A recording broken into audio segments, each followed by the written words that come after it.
So why are we here today? We know that what happened, and around December, news broke out, and by January and February, we know that the world is not the same. And we're here today, probably most of us connecting from our homes or home offices, or some of us are back to the office. But a lot has changed, and this change has been massive. Some believe this has been the most important and the biggest psychological and societal test in the human history. The ripple effects are still going on.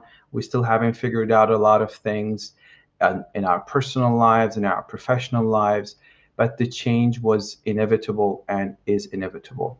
And all of this happened in a matter of 3 months. They told us the pandemic is here, and then we have to lock down and go into quarantine. It affected a lot of businesses. McKinsey has published a report recently. If you can see it on your screens, you might need to zoom it. It shows the recovery time of some of the most important sectors that are affected by the pandemic. And related to today's topic, if you look at entertainment and recreation, where people need to be out there and be present in the outlets, or manufacturing or transportation, we see the recovery will start from 2022. And it could take until 2025 for the industry to fully recover. So that becomes really a big impact on the industry. You look at retail, it has started backing up. And if you guys are connecting from UAE today, we are doing much better than the rest of the world, probably. The cities are up and running, especially Dubai, but still there's a lot of issues around it and a lot of changes into how we conduct our businesses on a daily basis. This has been commonplace. In the past few months, office as we know it did not exist anymore. So is this the office of the past? Are we not going to go back to our offices? For a lot of cities and countries, that has been the case so far. And even in Dubai, although it is open, we see a lot of people opt to work from home or remote locations. Mostly knowledge workers, the rest of us, somebody like me who just needs a laptop and can work from anywhere, we're okay. We just need to adapt to a few things, probably deal between personal and professional timings of our day and do the work-life balance.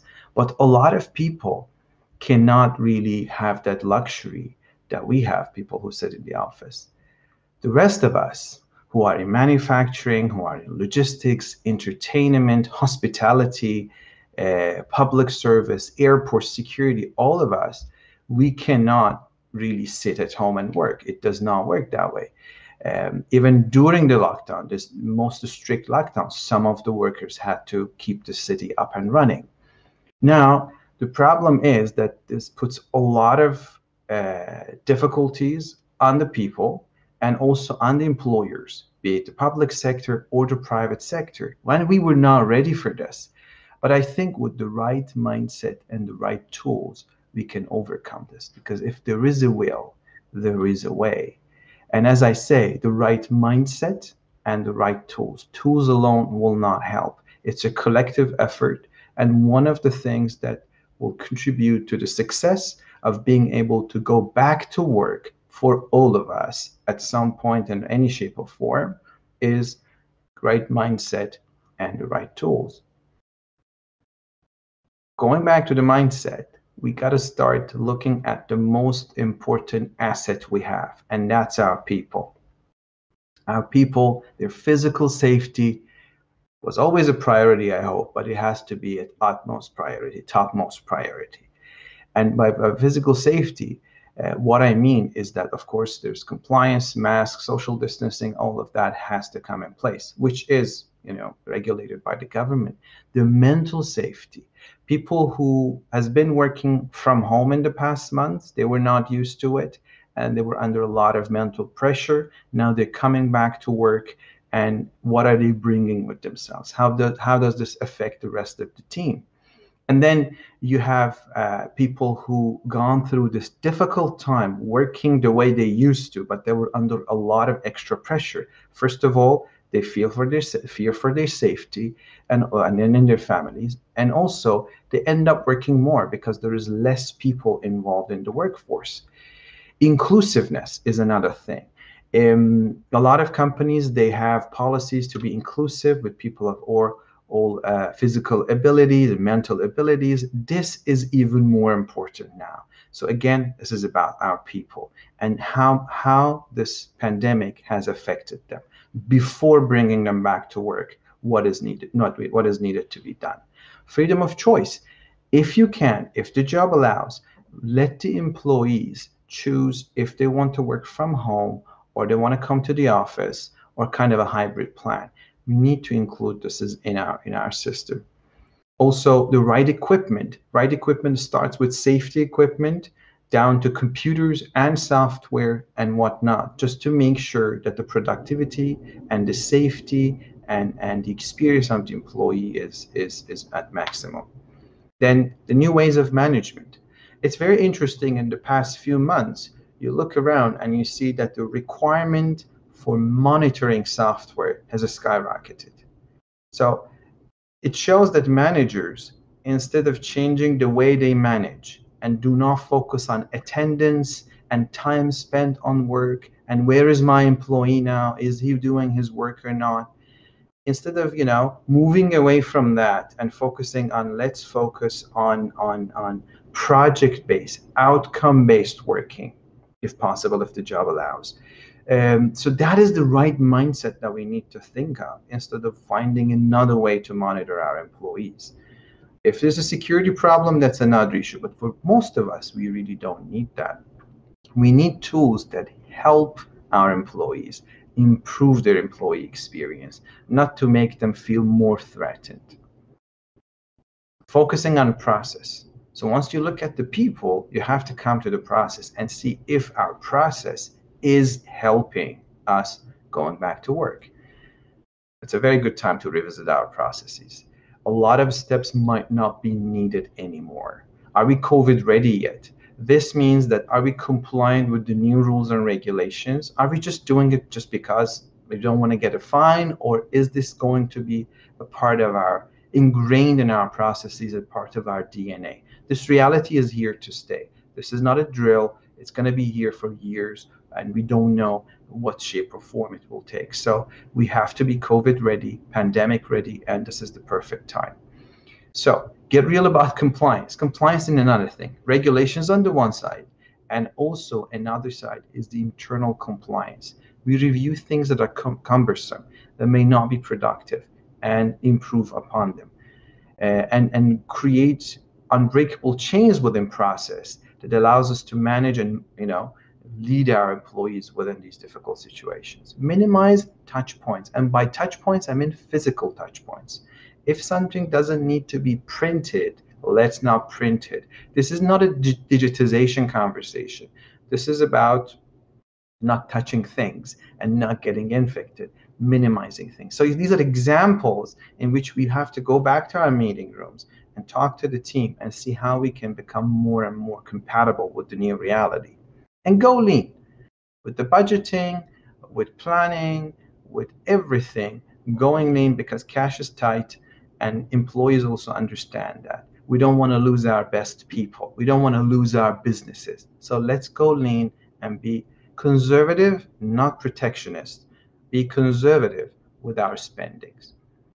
Managing information. This is a new thing. It's not a new thing, actually, but now it is an urgency. We are generating petabytes and terabytes of information every year, each business probably. And we've been dumping it here and there on people's computers. And we were happy with having a local server and an IT team sitting next to us, taking care of everything.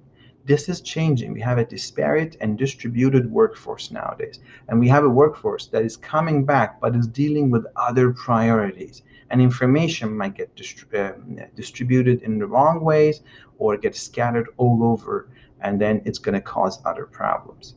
We have to take cybersecurity very seriously. It was a serious issue. It is now way more serious. Again, because of the more distributed teams, because we were not ready. We did not have this much of remote work, hybrid type of work. So these are some of the most important areas which we need to focus on if we want to get back to work properly. Last comes technology.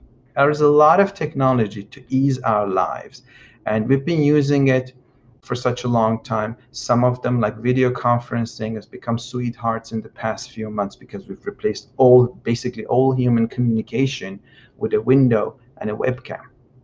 But we have to make sure that these are secure. Had a lot of problems with some providers in the past few months. National security issues were happening. So we got to see which tools we're using. It is so easy to get overwhelmed by the availability of the tools. Whatever you want, you have at least 10 or 20 good solutions. But how does this serve you? How does this meet your requirements, which are your people, and making your people happy, and also meeting your process requirements? Messaging is another thing. It's very common in our region that we WhatsApp everything to everyone. But now it's even more and it's worse. And that data does not belong to us. It belongs to Facebook. And that's a security threat. And WhatsApp is not, on people's phones. So moving to enterprise grade, secure, private messaging platforms is another important thing to include within your strategy. Resource management, project management tools, they need to become more important in our day-to-day work. Again, because of the nature of the way we work nowadays. There are a lot of tools available. You can manage your project, stay in touch with your team, manage your task from your pocket anywhere you are. Again, as I mentioned, information and security management tools are also becoming more important. If we use file sharing tools and online disk spaces and tools like that, we have to make sure that these are super secure and compliant with our policies and procedures. Automating marketing and sales is valid every time, and when we have to have it anyway. But it is becoming more and more important. Productivity and collaboration, even within a manufacturing setup, even within a hospitality setup, collaborating and staying in touch with each other and employees being able to communicate and work on things together is super important. Management of employees, HR departments, if we have anybody present from HR today, are facing a lot of new issues that is unprecedented. So proper employee management tools and robust HR management systems are here to help.